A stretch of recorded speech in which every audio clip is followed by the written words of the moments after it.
If you find yourself in a lot of pain when it seems like your ex has moved on, then we're going to be getting into that in this video, and we're going to be giving you some things that you can do, some things to think about, and some things to focus on in your life to help you feel better and to open yourself up for the great loving relationship that you want. Hey there, it's Clay with modernlove.life. And, I work with a lot of people who are going through breakups, and it's very common for people to have a lot of pain and emotion and just a normal human experience as the result of what they're going through. And it can be even more intense or painful if it seems like your ex or your partner is moving on. They've gone through the breakup with you, and maybe for a while it seemed like they were confused, in pain, hurting, unsure, all that sort of stuff. Maybe as you might have been. It might seem like that chapter's coming to an end, and maybe they're starting to move on. And I don't know exactly what that means for you, because moving on can mean something different for different types of people. For some people, it could mean, okay, they are not as emotionally charged as they once were, whereas before they used to think about the breakup or something like that, they might have cried or had a lot of intense feelings. Maybe now they're starting to find peace and acceptance with that and move forward. Or for other people, usually the second one is what describes what most people mean when they say my ex has moved on, is that they have physically entered into a new relationship and that they are on Tinder or some dating platform and actively trying to find a new partner, right? And so I want to talk about all of this. Now, first of all, whatever you're feeling, whatever you're experiencing is totally fine. It's normal, it's natural, it's a human experience, right? You don't have to make yourself feel bad about it.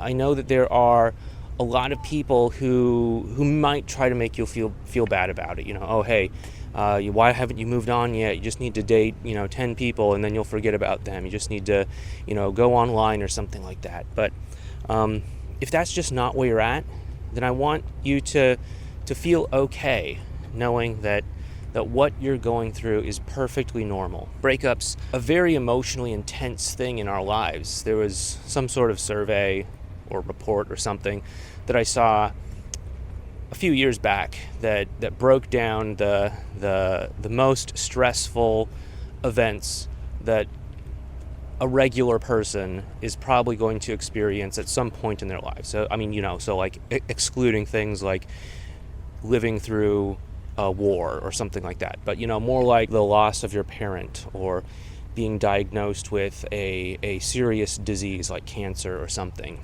and of course the breakup of a significant relationship or a marriage was definitely up there on the list.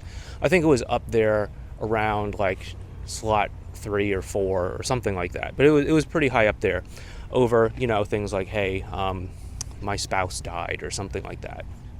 But I don't want you to minimize the feelings that you're going through, because they may be very intense, and that's totally normal. Our relationships are what many of us base the foundation of our lives on. It's like, yeah, here I am, Clay, I'm a married guy, I have a wife, and if for whatever reason that fell apart, I would of course have some big emotional experiences as the result of that, as I'm sure probably you might be having as the result of your breakup right now. And of course you're probably also having an equally challenging experience seeing your partner seemingly care less and less about the connection that you had and the relationship that you had, especially if there's a part of you that wants to work things out or even get back together, right? It can feel like, you're at this train station and you're standing on the platform and the train is just starting to pull away from the platform and you're not on it, and you have to rush, you have to hurry up to try and catch that train before it leaves the station, and it just keeps getting farther and farther ahead of you because, of course it's a train and you're a person, and you can't ever hope to run as fast as a train once it's going at full speed, right? So I get it. I understand it. And I also want to make a little bit of a distinction here because, again, there is a little bit of ambiguity when people say, hey, my ex is moving on. If your ex is just dating someone else, if they're in a physical relationship, or if they're putting up a profile on a dating site or something like that, you don't necessarily want to jump to the conclusion that they're absolutely moving on. Because what people do and how they feel is not always the same. I mean, of course, we have the whole concept of a rebound relationship, which of course is incredibly common these days. And it's just a hallmark of where a lot of people are at with how they deal with their emotions. You know, we have an entire video playlist on rebound relationships. You can check it out right up there if you want to. But there's a whole lot of interesting psychological things that tend to go on with people in rebound relationships that definitely signify that they are not over their ex or over their previous relationship. So just know that just because your ex might be going through the motions of dating someone else or going out on dates or being in a relationship with someone or even getting engaged to someone. If you know my story, you know that that's what my big ex did 2 weeks after we broke up. Yeah, crazy, right? That kind of, that's like soap opera stuff that happens to other people, not low-key, mellow people like me. But no, it happened.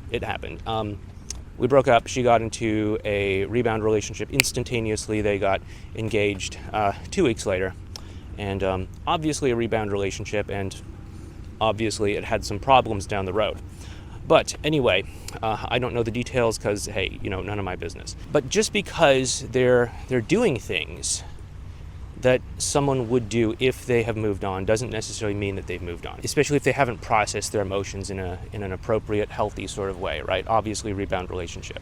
And, I've heard countless stories of people over the years whose partners have gone into rebound relationships and, they've been able to make that relationship work. Of course, there's challenges. Of course, there are going to be obstacles like, eliminating that third party and reconnecting and building the trust and all that. But, hey, it's definitely not outside the realm of possibility. And so just know that appearances do not always equal reality, especially when it comes to things like social media.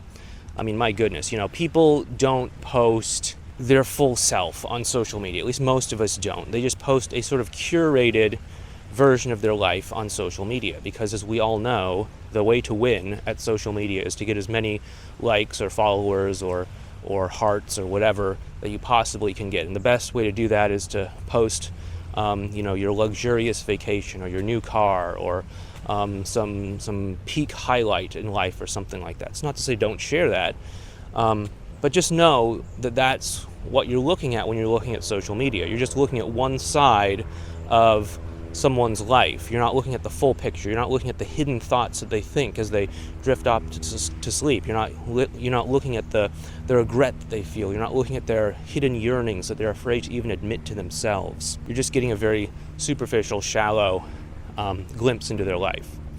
And then the other side of this is when your ex is actually moving on. By the way, before we get into that though, if you do like this video, it'd really help me out a lot if you'd hit that thumbs up button for the YouTube algorithm and subscribe to this channel and hit that notification bell as well too. That does help us out. I don't really get what the bell does, but it helps us out. And then also drop a comment down below too, letting me know you like this sort of stuff.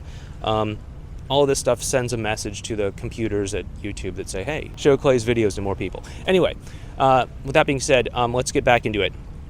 The other side of it is when your ex actually seems to be emotionally moving on.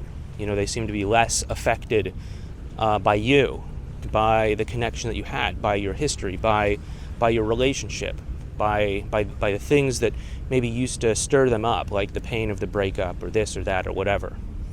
And this is not necessarily actually a bad thing. Oftentimes people are in this situation where they, maybe think that they don't want, there's some birds over there, where they think that they need to stop their ex from moving on after a breakup. And you actually want your ex to move on. Why is that? Because now they're not stuck in this emotionally reactive place when it comes to you and when it comes to your connection with one another and all of that. But instead, they're actually able to interact with you in a full, conscious, intentional sort of way. So, rather than trying to make you jealous, rather than playing mind games with you, rather than playing harder to get, rather than not texting you to see if you'll text them or whatever, they'll actually be able to drop all of that because they've actually emotionally moved on. And they can interact with you in more of an intentional sort of way. And they can say, hey, I'll admit it. I did a few things wrong and this is what they are. Or, hey, I'll admit it. We both messed up in a certain way. Or, hey, you know what? You're right. We do have a lot of history and it would be a shame to just throw it all away. And the two of you can actually have a real connection rather than just, again, mind games, jealousy, manipulation, doing, shady shenanigans just to see if someone will react in a way that you want them to, etc.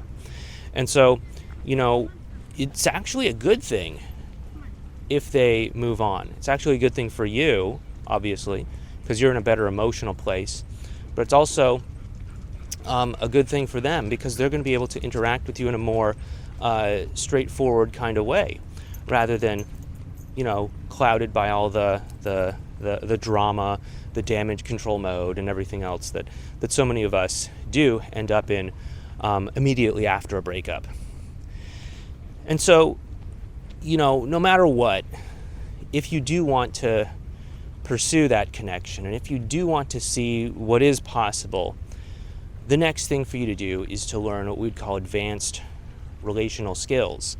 These are how you actually can connect with someone better, and also how you can connect with yourself to start to release some of that pain and hurt that you might be holding on to. Because when you're able to put your attention back where it should be, rather than on all the stories that you might be telling yourself about, hey, they moved on, they didn't care, they never cared, all that stuff, then you're actually going to be able to heal a lot faster.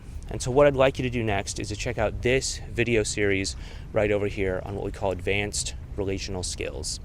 Anyway, once again, give this video a thumbs up if you liked it. Subscribe to the channel. I'd love to have you on our subscription list. Anyway, take care, and I'll talk to you next time.